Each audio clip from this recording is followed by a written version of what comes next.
Decisions. The true meaning of consensus. In December 2009, we learned that Google was under attack from hackers. That we were under some form of attack wasn't unusual. In fact, it happened practically every day. But this time was different. The sophistication of the attack was something we hadn't experienced before, and so was its objective. A criminal, or more likely team of criminals, had somehow found a way to access Google's corporate servers. Up until then, most bad guys who attacked us were intent on disrupting Google's services, to shut us down or make it harder for users to access us. This time, the bad guys wanted our confidential information. Sergey immediately started working on stopping the attack and figuring out who was perpetrating it and how. In a matter of hours, he formed a team of the smartest computer security experts he could find and gathered them in a nondescript building near our Mountain View headquarters. Over the next couple of weeks, the team set up systems that ultimately allowed them to watch the attacks as they were in progress. And what they found was chilling. The hackers weren't just stealing intellectual property, but were also trying to access Gmail accounts, including those of human rights activists. And the attacks originated from within the nation with the fastest-growing major economy in the world, China. It was about 5.5 years earlier, in mid-2004, that we began to get involved in the Chinese market. From a business standpoint, entering China was not a controversial decision. China was, and is, a huge market, with more people than any other country, tens, now hundreds of millions of Internet users, and an economy that was growing very quickly. There was a local competitor, Baidu, who had already developed a formidable presence in search, and Yahoo was also gaining momentum. Larry and Sergey visited the country and came away very impressed by all the innovation and energy they witnessed. They had always wanted to hire all the best engineers in the world, and a lot of those engineers were in China. We opened our first engineering center in China in 2005. But while the business indicators all pointed to a slam-dunk decision to get involved, the don't be evil indicators were much more mixed. Information did not flow freely across the Chinese Internet. We knew this from direct experience.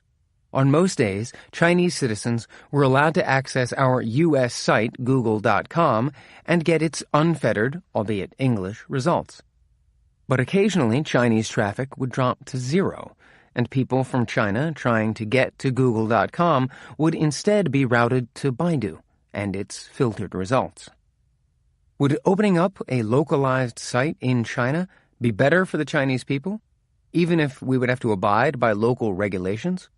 Or would it make us complicit in the government's censorship, something that ran counter to the essence of our company's culture and values?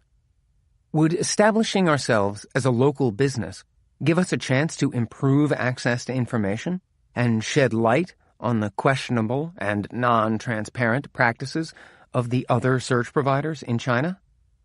From the get-go, Sergey Brin was squarely in the stay-out camp.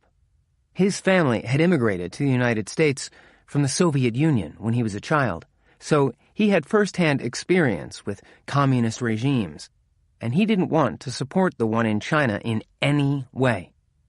But many others on Eric's staff disagreed, and the business factors, plus the hope of being able to change the information climate in China, tipped the scale in favor of entering.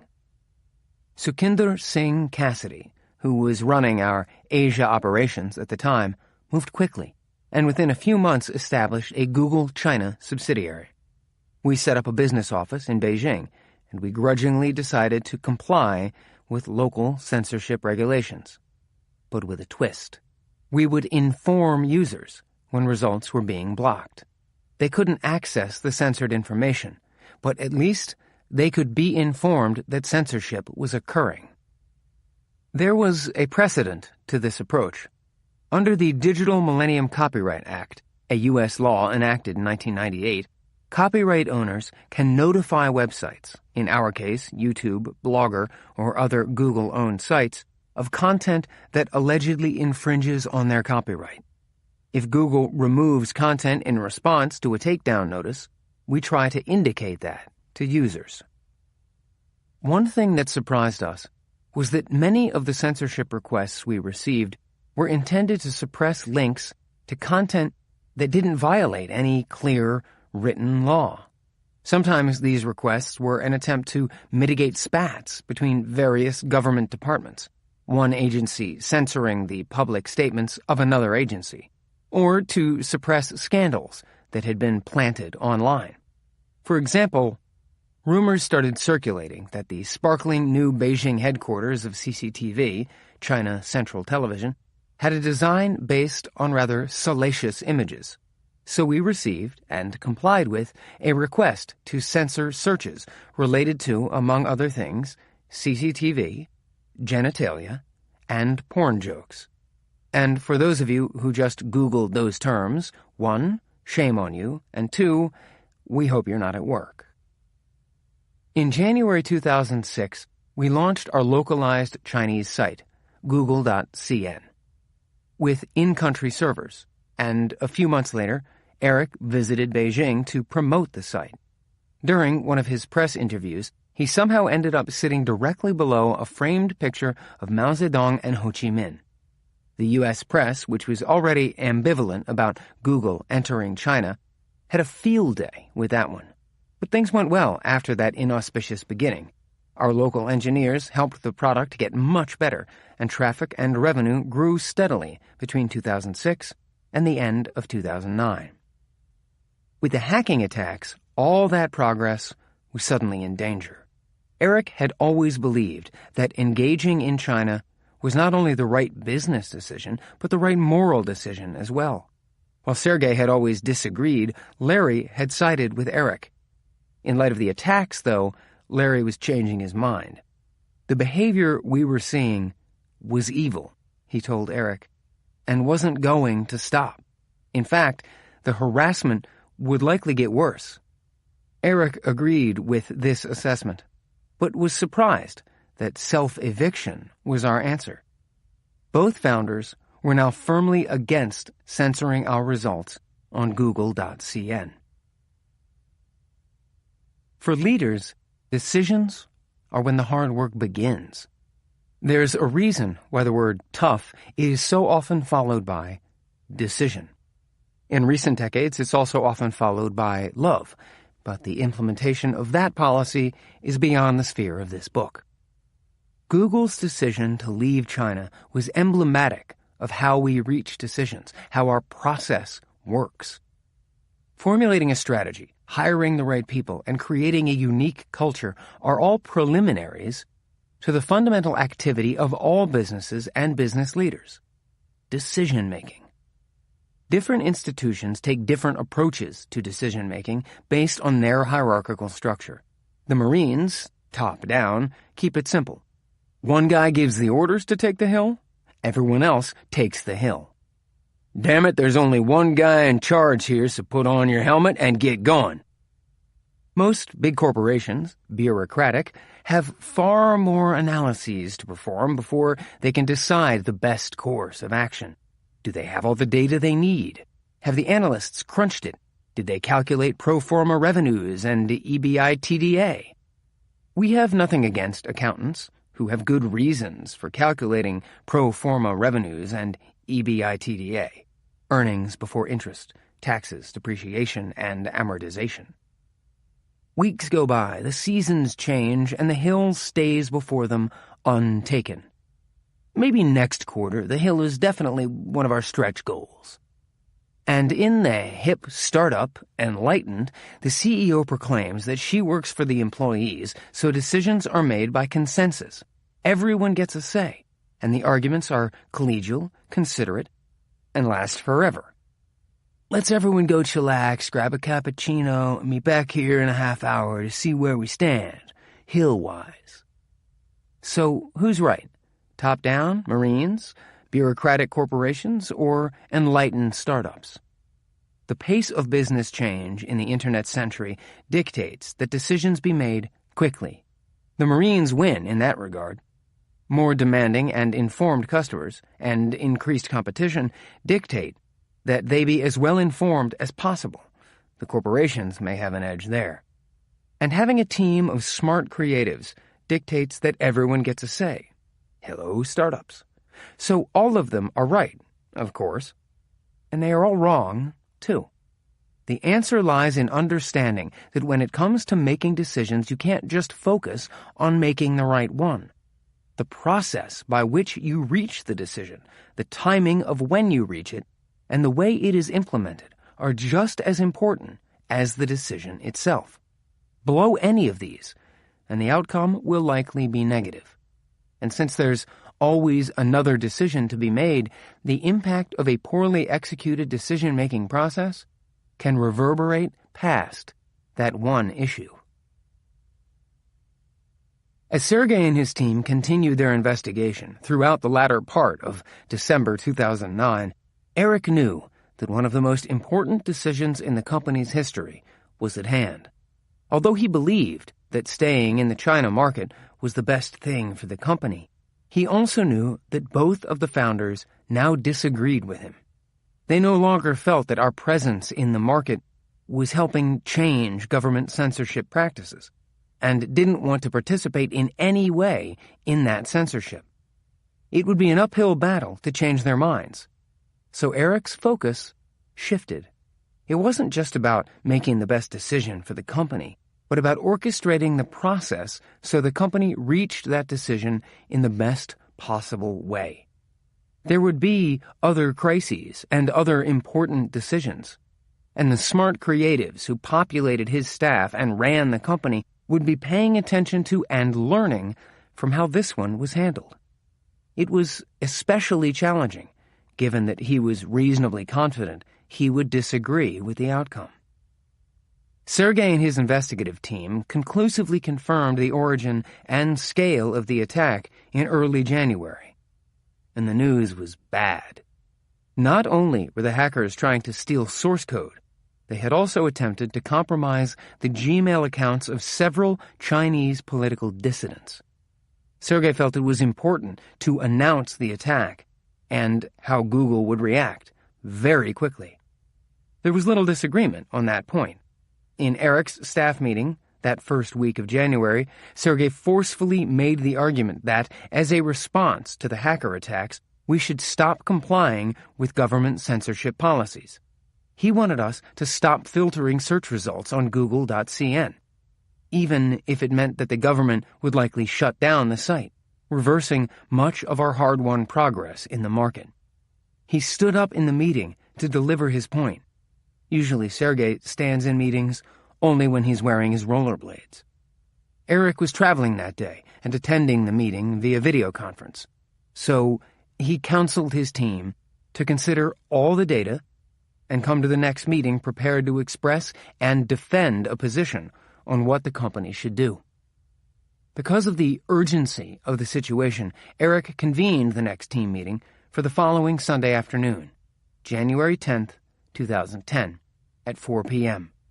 It started with Sergey conducting a detailed technical review of the situation for well over an hour. He then reiterated the position he had expressed earlier in the week. We should stop filtering our results.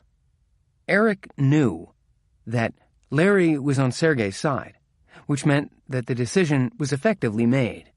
But it was critically important that all of the members of his team be heard and have a vote. Everyone would have to pull together and rally behind the decision, regardless of where they stood on the matter. So the meeting continued for several hours. We reviewed the facts and had a lengthy, sometimes heated discussion. Finally, Eric called for a vote. The sentiment in the room was clearly favoring Sergey's position, and the vote wasn't really necessary. But Eric felt it was important that each person get a chance to record his or her position. Some agreed with Eric that leaving China was tantamount to disengaging from that market for the next 100 years. The majority sided with Sergey, who believed that the Chinese government would eventually change their behavior because their current model would not be sustainable, leaving the door open at some point in the future for Google to re-enter the market. The ultimate decision, which the weary team reached around 9 p.m. that evening, wasn't to pull out immediately. Rather, we would disclose the hacking attack with as much transparency as possible. To the best of our knowledge of the numerous companies that were affected, we were the only one to go public with the details. And we would announce our plans to stop censoring results on Google.cn. We would not make this change immediately, instead giving ourselves time to, as our lead attorney, David Drummond, put it in the blog post announcing the decision, discuss with the Chinese government the basis on which we could operate an unfiltered search engine within the law, if at all. On Monday, Eric discussed the decision with the board, and on Tuesday, January 12, 2010, we announced it publicly. The morning we made the announcement, we got several calls from government officials to our Beijing office wondering if it was some sort of joke. "No one does this," one of them told us. "Everyone just leaves quietly." We were not leaving quietly. It was a public ultimatum, and Eric had complete clarity on what was going to happen. We would continue to talk with Chinese officials to see if we could find a solution that was consistent with both our new public position and the Chinese law. But that would fail. Google wouldn't back down from its public stance, and China wouldn't repeal its laws. So, as expected, in March, we took the preordained step of shutting down search on Google.cn. Users visiting that page who tried to perform searches were directed to our site in Hong Kong, google.com.hk.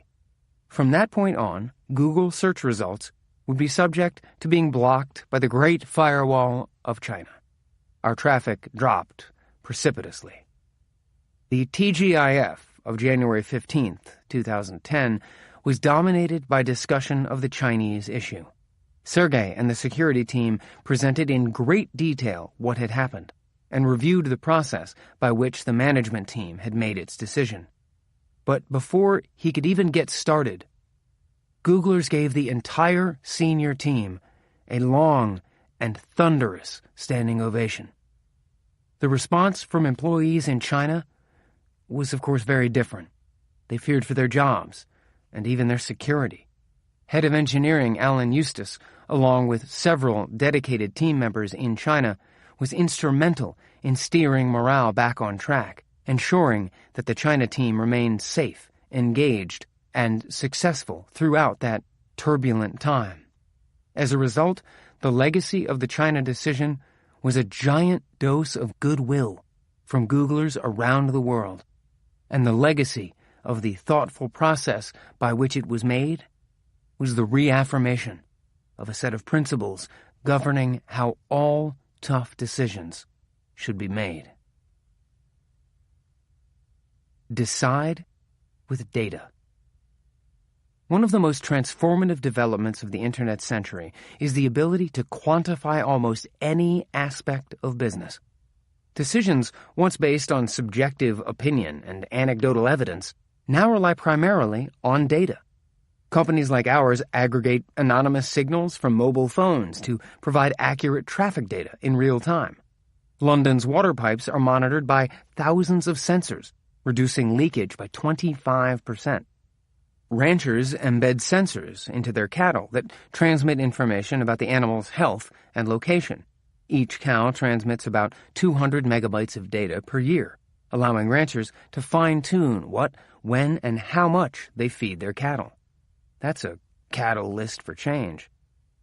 John Dewey, an American philosopher and writer, said that a problem well put is half solved. Apparently, this was already a familiar saying in Dewey's day. In Dewey's time, which spanned the latter half of the 19th century and the first half of the 20th, putting a problem well would usually entail an opinion and an anecdote.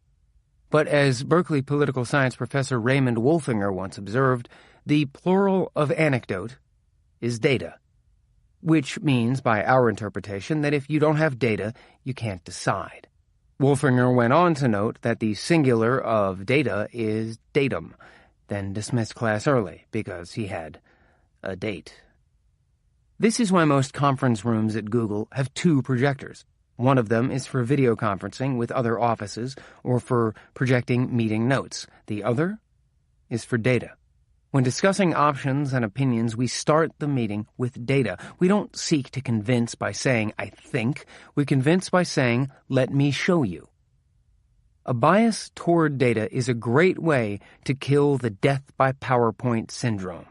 How many meetings have you been in where the first dozen or so slides are full of words, and the person stands up there and repeats the words? People who are presenting a point of view in a meeting shouldn't need the crutch of slides to present that argument, only to support it. Slides should not be used to run a meeting or argue a point. They should just contain the data so that everyone has the same facts. If the data is wrong or not relevant, you can't fix it with fancy slides. Edward Tufte, the uber guru of data presentation and visualization, advocates putting more data on fewer slides. Visual reasoning usually works more effectively when relevant information is shown side by side. Often, the more intense the detail, the greater the clarity and understanding. It should go without saying, but it usually doesn't, so we'll say it, the data is best understood by those closest to the issue, which is often not management.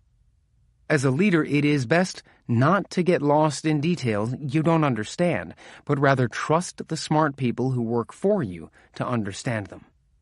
When making financial decisions, for example, don't worry about the ABCs of the MBAs and CPAs, EBI, TDAs, ADRs, and RPMs.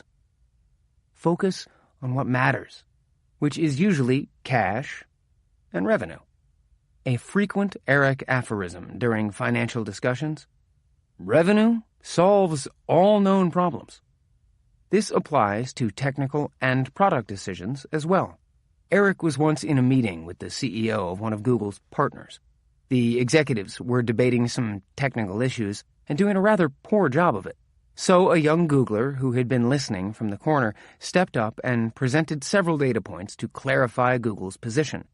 In a meeting crowded with impressive titles, this young woman with the least seniority was obviously the best informed person in the room. She ultimately carried the day simply by having the best grasp of the facts. Beware the bobblehead yes. You may be familiar with the bobblehead dolls baseball teams often give away at games. Jonathan has a bobblehead of San Francisco Giants catcher Buster Posey in his office. Buster plays catcher for the San Francisco Giants baseball team and was the National League Most Valuable Player in 2012. But you may not know that bobbleheads are also prevalent in conference rooms, where they sit around a table nodding their heads in almost rhythmic unison.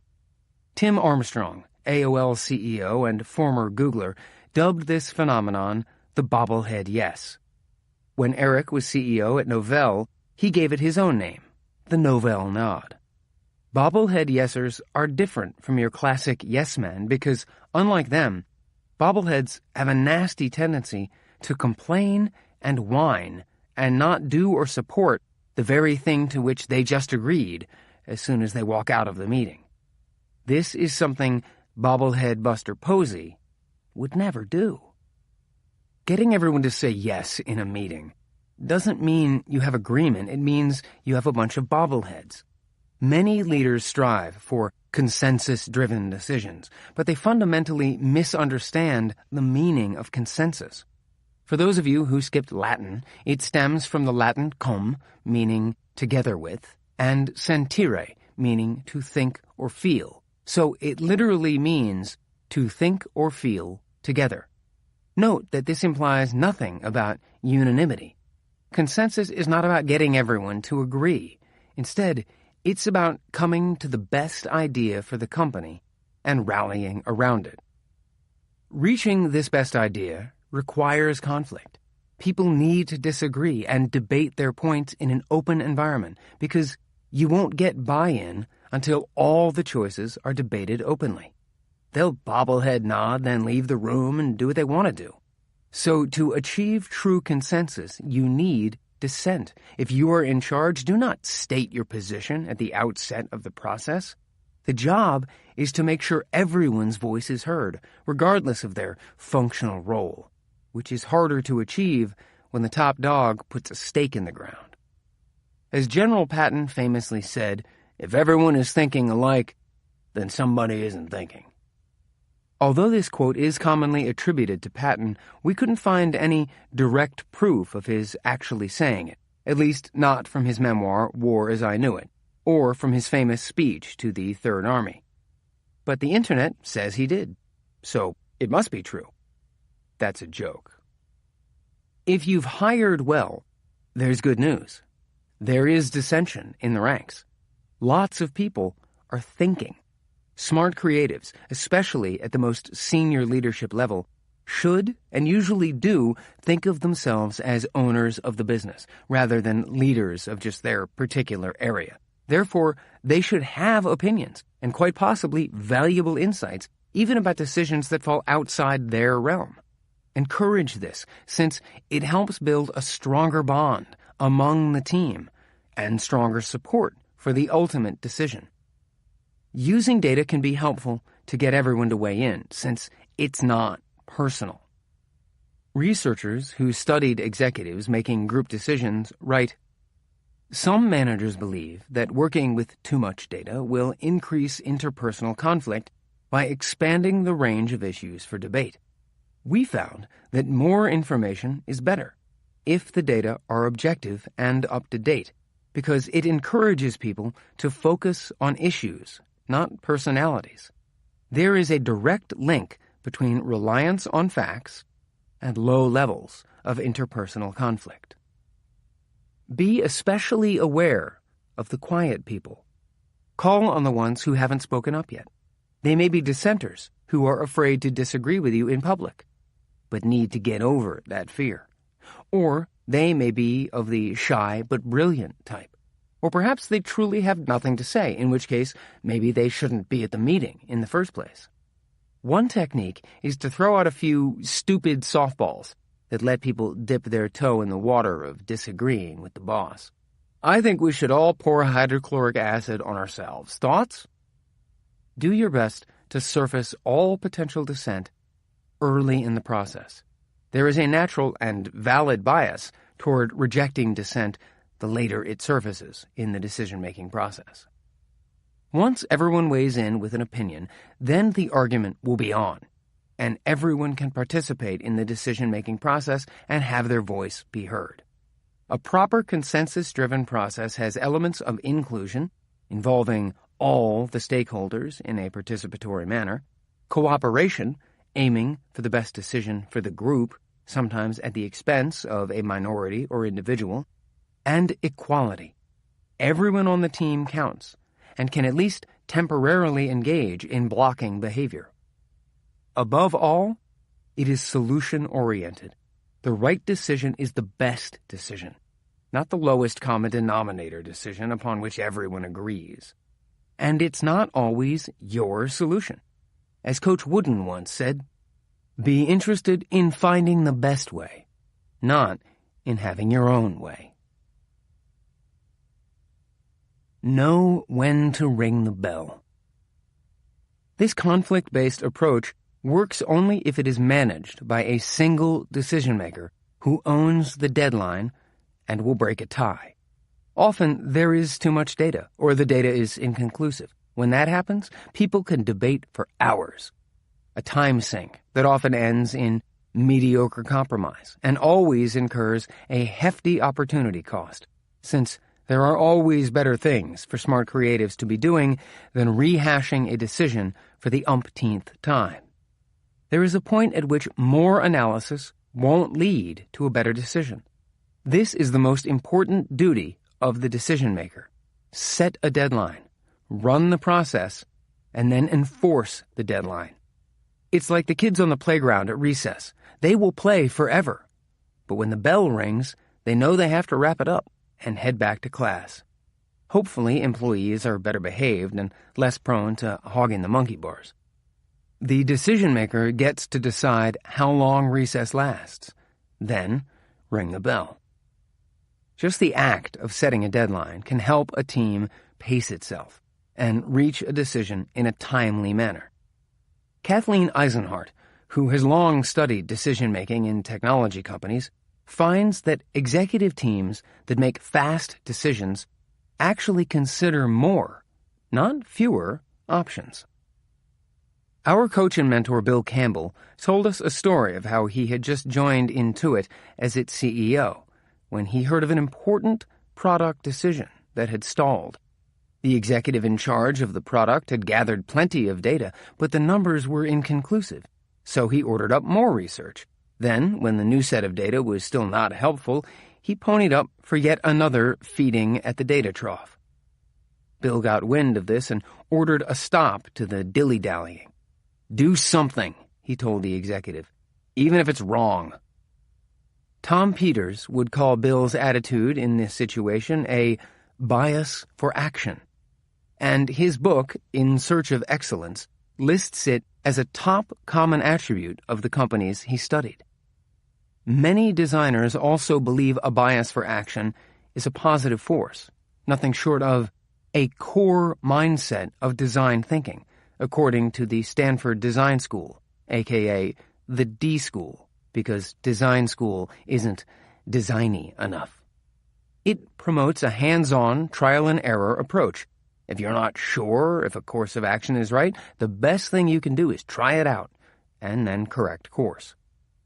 But some behavioral economists believe that a bias for action can be deleterious, since it can favor hasty, poorly thought-out decisions. And in some situations, we agree. In a negotiation, for example, Eric's PIA rule can help get the best outcome. Have patience, information, and alternatives. P is especially important. You want to wait as long as possible before committing to a course of action. This is true in fields beyond business, too. Or should we say, pitches. Soccer goalies who are facing penalty kicks can double their save rate by simply doing nothing at the moment the shooter kicks the ball, rather than following the common bias for action practice of guessing in advance to which side the kick will go and diving in that direction. In that way, goalies could learn from pilots who are trained not to act instantly in emergencies, but to take a moment to assess the situation before deciding what to do. The job of the decision-maker, then, is to get the timing just right, exhibit a bias for action, to cut off debate and analysis that is no longer valuable, and start moving the team to rally around the decision. But don't be a slave to a sense of urgency. Maintain flexibility until the last possible moment. Make fewer decisions. When Eric joined Google, he was well aware of the not-so-good history of CEOs being hired by founders into their companies. Typically, the founder hires the CEO. Eventually, they disagree on something fundamental. The board backs one of them, and the other leaves. Steve Jobs' hiring of John Sculley, a Pepsi executive, to succeed him as CEO at Apple in 1983, is a classic example. The two clashed, and Sculley, backed by the board, fired Steve in 1985. Speaking at a conference in 2013, Sculley reflected on the decision to fire Jobs. "I did not have the breadth of experience at that time to really appreciate just how different leadership is when you are shaping an industry, as Bill Gates did, or Steve Jobs did, versus when you're a competitor in an industry, in a public company where you don't make mistakes because if you lose, you're out. My sense is that there could have been a different outcome."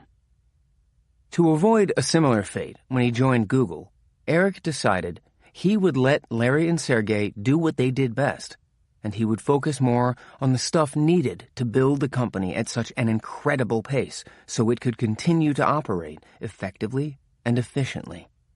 The scenario of having a ruling triumvirate was so unique that Larry and Sergey described it in some detail in the letter that accompanied Google's IPO in 2004. In fact, codifying the who-does-what working process of the trio was very helpful. The letter stated that Eric focuses on management of our vice presidents and the sales organization. Sergey focuses on engineering and business deals. Larry focuses on engineering and product management. And that the three leaders were meeting daily, which continued throughout most of Eric's stint as CEO. More important, it said that the arrangement works because we have tremendous trust and respect for each other, and we generally think alike. This all worked very well as long as the three agreed on key issues, which was most of the time. But it did occasionally lead to some difficult situations. When you have three strong-willed leaders, they will sometimes disagree. When that occurred, Eric's process to get to a good resolution was similar to his general decision-making process. Identify the issue, have the argument, alone, just the three of them, and set a deadline. And he often added a corollary: let the founders decide. The tendency of a CEO, and particularly, speaking from experience, of a new CEO trying to make an impact in a founder-led company, is to try to make too big an impact. It is hard to check that CEO ego at the door and let others make decisions. But that is precisely what needs to be done. In general, when you are CEO, you should actually make very few decisions. Product launches, acquisitions, public policy issues, these are all decisions that CEOs should make or heavily influence. But there are many other issues where it is okay to let other leaders in the company decide and intervene only when you know they are making a very bad call. So a key skill to develop as the CEO or senior leader in a company is to know which decisions to make and which to let run their course without you. This skill is even more important when you find yourself in the situation Eric did, running a company in the presence of two very active, respected, smart founders. For example, there was one product review meeting where Eric, Sergey, and Larry ended up disagreeing about a key feature of a new product. There were about 20 people in the meeting, and after a few minutes, Eric suspended the argument and then resumed it later that afternoon with just the three of them. It was there he discovered that the two founders not only disagreed with him, but with each other as well. So Eric said, fine, he would let the two of them decide, but they had to decide by the next day. When he dropped by the office they shared in Building 43 the next day at noon, he asked them, which one of you won? And the response was typical. Actually, we came up with a new idea. It turned out to be the best solution, and the decision was made. Meet every day. One of the frustrating aspects of being a leader of smart creatives is how little power you actually have. Look at this chapter so far. Even if you are the CEO of a company, it says, you can't just pound your fist on a table and dictate decisions. Well, you can, but if that's your modus operandi, you will quickly lose most of your smart creatives. And in fact, you shouldn't even make many decisions. Instead, you have to analyze data and orchestrate consensus by encouraging debate and then knowing, through some divine skill, exactly the right time to cut off that debate and make the decision. Sort of makes you yearn for those days a long time ago when Darth Vader could unilaterally crush someone's throat with the power of the Force and then destroy a planet. But there is one thing that leaders can still control, and that is the company's calendar. When faced with a critical decision, there is real signaling value in using your convening power as a leader to hold regular meetings. If the decision is important enough, the meetings should be daily. Scheduling meetings with this frequency lets everyone know the importance of the decision at hand. And there is another simple benefit. When you have daily meetings, you spend less time in each meeting rehashing things that were discussed at the previous meeting, since everyone's memory is still fresh. That leaves more time to consider new data or opinions. Eric used this approach to good effect in 2002 when Google was negotiating a deal with AOL to be the popular portal's search and ads engine. It was a difficult negotiation, and Eric was particularly concerned about the financial commitment Google was potentially taking on. AOL had a number of advertisers on their platform that were not as yet advertising with Google, so the deal had tremendous strategic value. It could bring those advertisers to our platform. Nevertheless, Eric felt the commitment was too big for a small company like ours to take. Omid Kordestani, our head of sales, led the negotiations with AOL, which had merged with Time Warner in early 2001 and was eager for the revenue this deal would bring it. Omid agreed with Eric that we shouldn't accept AOL's terms. But Larry and Sergey wanted to take the risk. They had always felt that being aggressively generous with partners on revenue share would ultimately benefit the company. If it doesn't bankrupt us first, Eric thought when they expressed this point. David Drummond, the company's lead attorney, agreed with them, as did the board of directors, who felt we could always borrow to cover any cash shortfalls. There was an honest disagreement, and the team wasn't making a lot of progress in its meetings. So Eric acted.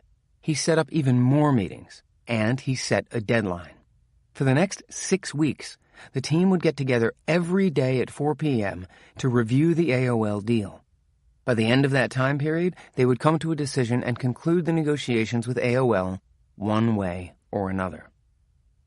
At first, they didn't make much progress, but the sheer drudgery of repeating the same argument every day helped spur the team to delve even deeper into the data we had on how our ads engine was performing.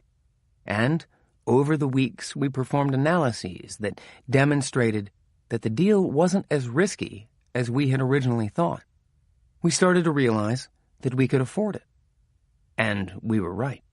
We did the deal basically on AOL's terms, and our performance exceeded all of the guarantees. But no one knew this at the time we were in negotiations. We got to the right answer through a rigorous, time-intensive process of considering all the details. It was a critical decision. And when you are considering something that is fundamental to the existence of the company, you should meet every day. You're both right. There is a mistake technical and scientific people make. We think that if we have made a clever and thoughtful argument based on data and smart analysis, then people will change their minds. This isn't true. If you want to change people's behavior, you need to touch their hearts, not just win the argument. We call this the Oprah Winfrey Rule. It's also the way that good politicians operate, but Oprah does it better than anyone. Credit for this rule really belongs to Aristotle, whose discussion of appeals to logos, argument, ethos, character, and pathos, emotion, influenced countless politicians, trial lawyers, and salespeople. It is Oprah, though, who models this truth in every TV appearance she makes, and each commencement address she delivers. You have to tell the story so that people feel something, she said. They only want to do something after they feel something. When companies are run by smart creatives and product people, they need to learn the Oprah rule. Otherwise, they are apt to make smart decisions, but fail to execute them well. There's a simple trick to getting this right. When ending a debate and making a decision that doesn't have 100% support, remember these 3 words. You're both right. To emotionally commit to a decision with which they don't agree, people have to know that their opinion was not only heard, but valued. You're both right accomplishes this. It tells the person whose argument lost that there are elements of truth amidst the rubble of their failed position. It provides an emotional boost. People like hearing that they are right. And, fortunately, it is often true, since in a group of smart creatives there are usually elements of truth in everyone's position. It's rare for a good person to be completely 100% wrong. Then, After reassuring the argument's losers and articulating what needs to be done, the decision-maker must ensure that everyone who is involved does one of two things: disagree but commit, or escalate publicly. If it's the latter, then the escalator must let the decision-maker know the reasons for her objections and how and to which higher-up she plans to escalate. I'm sorry, I still don't think this is the right decision because of... How about we see what Barack thinks? Public escalation is a valid option and should be encouraged, because if you don't, it will just happen anyway, only with a lot more rancor. Every meeting needs an owner. The forum for decision-making is almost always a meeting, which may be the most hated of all business practices, except for Secret Santa. People complain about meetings and how they are a great waste of time, but in fact, a well-run meeting is a great thing. It's the most efficient way to present data and opinions, to debate issues, and yes, to actually make decisions. Note the stress on well-run, though, since most meetings are anything but. A badly run meeting, we probably don't need to tell you this, is a giant, demoralizing time waster. Computer scientists hate inefficiency, so over the years Eric's team developed a series of rules for meetings that we found to be quite effective. Meetings should have a single decision-maker/owner. There must be a clear decision-maker at every point in the process, someone whose butt is on the line. A meeting between two groups of equals often doesn't result in a good outcome because you end up compromising rather than making the best tough decisions. Include someone more senior as the decision-maker. The decision-maker should be hands-on. He or she should call the meeting, ensure that the content is good, set the objectives, determine the participants, and share the agenda, if possible, at least 24 hours in advance. After the meeting, the decision-maker, and no one else, should summarize decisions taken and action items by email to at least every participant, as well as any others who need to know, within 48 hours. Even if a meeting is not a decision-making meeting, for example, it's designed to share information or brainstorm solutions, it should have a clear owner. Again, that owner should ensure that the right people are invited to the meeting, that there's a clear agenda, that the necessary prep work has been done in advance, and that action items are circulated promptly. Meetings are not like government agencies. They should be easy to kill. Any meeting should have a purpose, and if that purpose isn't well defined, or if the meeting fails to achieve that purpose, maybe the meeting should go away. The decision-maker needs to ask the hard questions. Is the meeting still useful? Is it too frequent? Not frequent enough? Do people get the information they need? Meetings should be manageable in size. No more than 8 people, 10 at a stretch, but we would seriously discourage this. Everyone in the room should be able to give their input.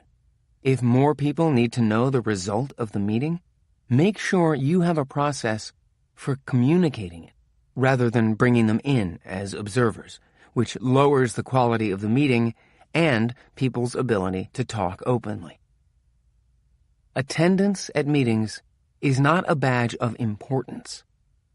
If you aren't needed, leave, or better yet, excuse yourself ahead of time. This is especially true of meetings with customers or partners.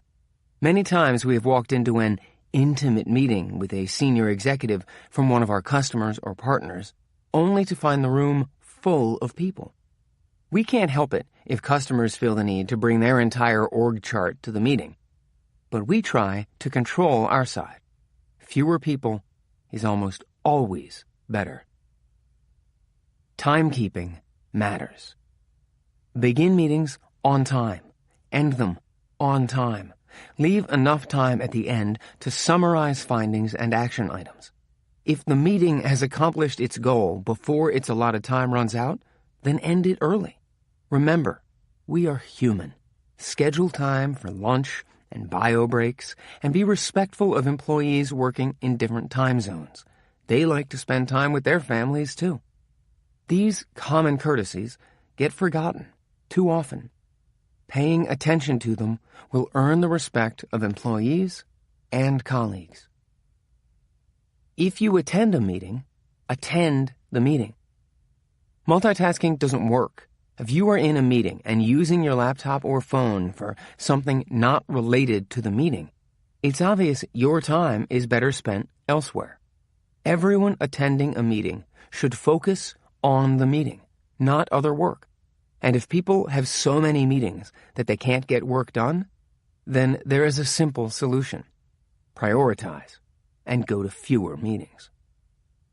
Among all of these rules, this last one has been the most challenging for us to implement. In our own team meetings, people so often ignored our edicts to close their laptops that we had to give up. But it's still a good rule. Horseback law. Lawyers are, by training, backward-looking. This makes sense, since so much of the law is determined by precedent. What happened before dictates what is okay going forward. They are also highly risk-averse. This also makes sense, because so many business lawyers practice in law firms, and the job of a corporate law firm is to keep its clients out of trouble. So when you ask most lawyers to assess a situation, and if that situation is 99% good and 1% questionable, they will spend most of their time with you reviewing the questionable. Here is a good example. Jonathan snapped a picture of a sign one day when he walked across the street to check out the athletic fields that Google had just opened. The sign includes a nice map of the fields, but a quarter of its space is taken up by a legal disclaimer that basically says if you get hurt using these fields, don't sue us. Some lawyer reading this is about to correct our interpretation of the carefully worded legal phrasing. Please, stop. A well-meaning, backward-looking, risk-averse lawyer decided that even though the Googlers using the fields are intelligent grown-ups, there was still an infinitesimal chance that one of them would step on the field, twist an ankle, and sue Google. Hence, yet more brain-dead, obvious legalese clouding our landscape. Lawyers can be smart creatives, too, which is why we were so surprised to see this sign at Google.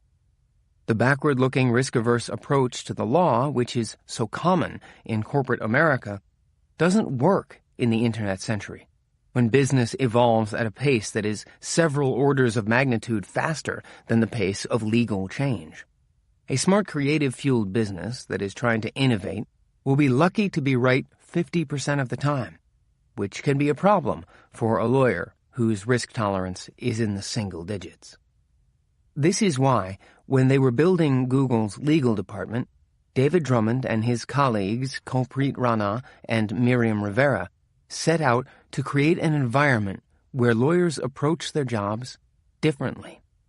Our current general counsel, Kent Walker, likes to call this approach horseback law.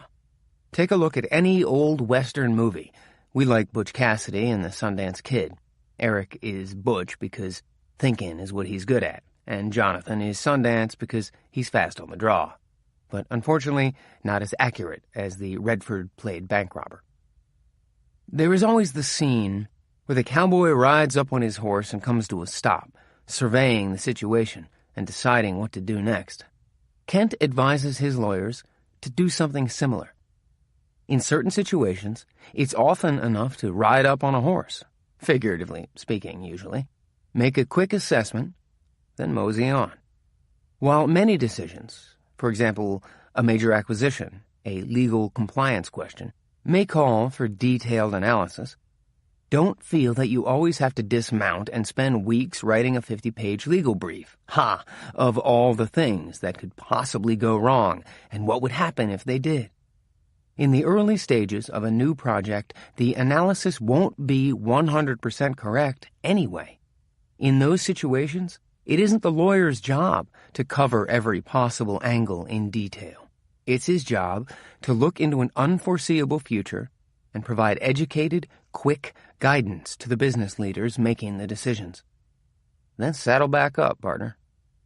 Horseback law works only if the lawyer is an integral part of the business and product teams, rather than just summoned occasionally. It works only with the right mixture of lawyers, which is why, in our early days, we tried to hire more generalists than specialists and spread our recruiting efforts across firms, businesses, and even nonprofits. But we rarely hired lawyers straight out of school. And since legal issues are bound to crop up when you are moving quickly and changing industries, it always helps to be doing the right thing by consumers and customers. Spend 80% of your time on 80% of your revenue. One of the most important decisions any business leader makes is how to spend his or her time. When Eric became CEO of Novell in 1997, he got some great advice from Bill Gates. Spend 80% of your time on 80% of your revenue.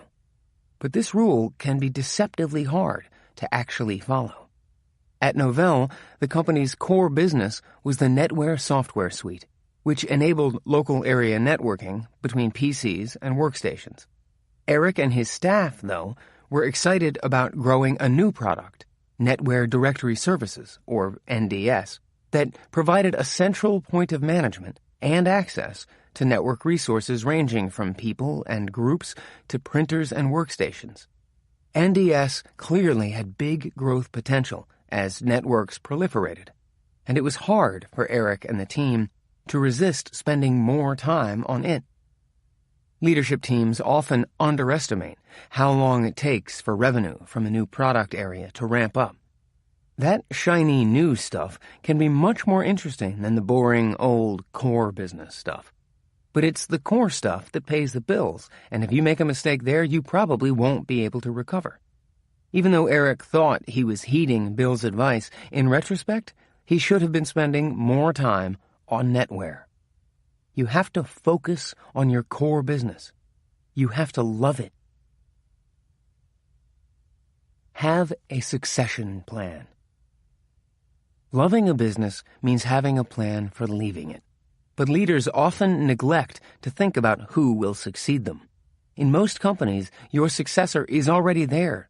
You just haven't figured out who it is. Eric's experience, where his successor was the person who hired him, is rare. Many companies get the idea right, but their timing is off. They identify the brother, someone ready to take over in the next few years, whereas they should be looking for the son, someone who could take over in a decade. Or they try to lock in the 100 most senior people in the company, not the 100 with the highest potential.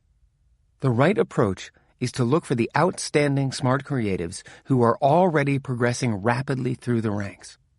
Ask the question, could one of these people be running the company in 10 years? When the answer is yes, give them a lot of compensation and make sure their career doesn't bog down. Losing these high-potential employees, especially to competitors, is very costly to the company. So be proactive and aggressive in your efforts to keep them happy. It may not always work out, but the benefits of the successes far outweigh the misses. Then there's the interesting experience of actually executing the succession plan. Those rising superstars tend to get smarter with the passage of time, but the generation at the top still looks at them as brash and inexperienced, and certainly not wise enough to take over. The solution for this is for the leader to remember what he was like back in the day. When Google was preparing for its IPO, Eric, Larry, and Sergey made a commitment to each other that the three of them would work together for at least the next 20 years. Eric had always assumed that either Larry or Sergey would end up running the company, probably Larry, as he had previously been CEO. It was just a question of when. That time came in early 2011, when Eric, Larry, and Sergey decided that Larry would resume as Google's CEO. It was the right decision for the company and the trio, but still, Eric was a little uncertain. After all, he was so much older and wiser. But then Eric mapped his age onto Larry's.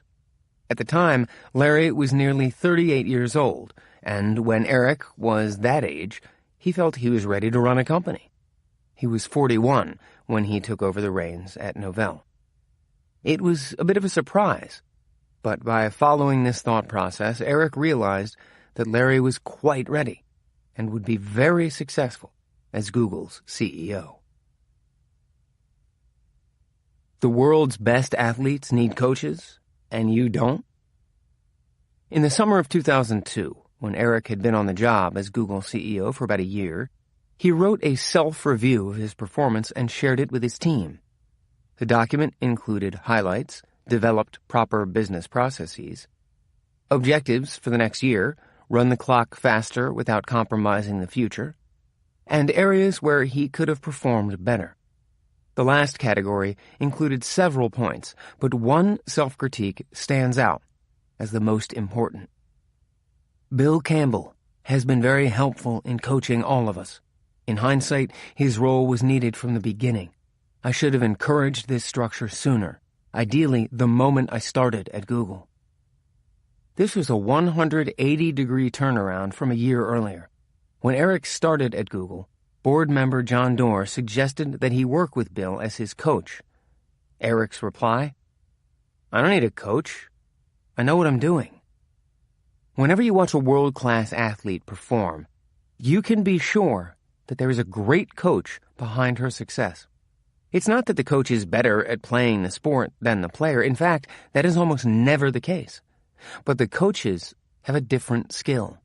They can observe players in action and tell them how to be better. So why is it that in the business world, coaches are so unusual? Are we all like Eric when he started at Google, so confident of ourselves that we can't imagine someone helping us to be better? If so, this is a fallacy. As a business leader, you need a coach. The first ingredient of a successful coaching relationship is a student who is willing to listen and learn. Just like there are hard-to-coach athletes, there are hard-to-coach executives.